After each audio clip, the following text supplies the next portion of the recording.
Alunia de Tifs, chez Plume Blanche. Prologue.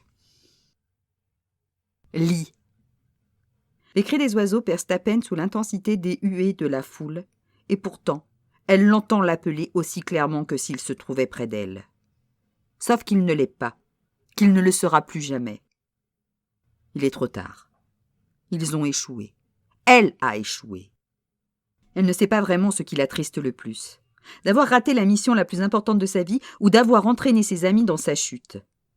De mourir pour un monde auquel elle n'appartient pas ou de mourir une seconde fois. Et si tout recommençait? Lis! Les dômes, cristallins, renvoient les rayons du soleil sur sa peau en milliers de fragments lumineux. Elle ferme les yeux, comme si ce simple geste pouvait effacer la réalité et l'emmener ailleurs, loin d'ici, quelque part où elle n'échouerait pas. Lis, sauve-toi! Elle gravit les marches en chancelant, avant qu'on ne l'y force, les mains liées dans le dos par des entraves trop serrées, et se place au centre de l'esplanade, sous les regards attentifs de ses gardes. Les cris de la foule s'amplifient. Elle inspire à fond pour se donner du courage, puis relève le menton bien haut. Paupières toujours closes, elle tente en vain de rester sourde aux insultes qu'on lui lance.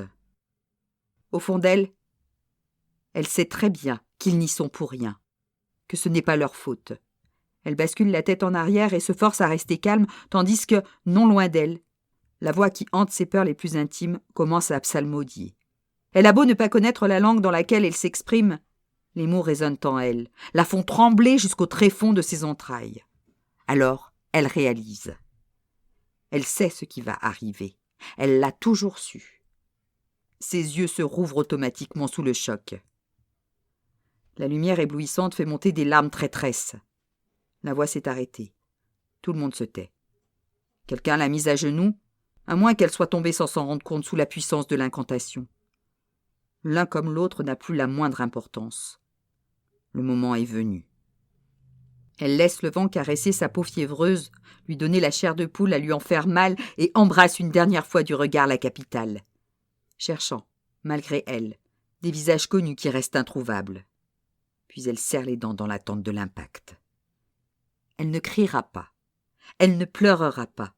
Elle n'implorera aucune pitié, ne priera aucun dieu.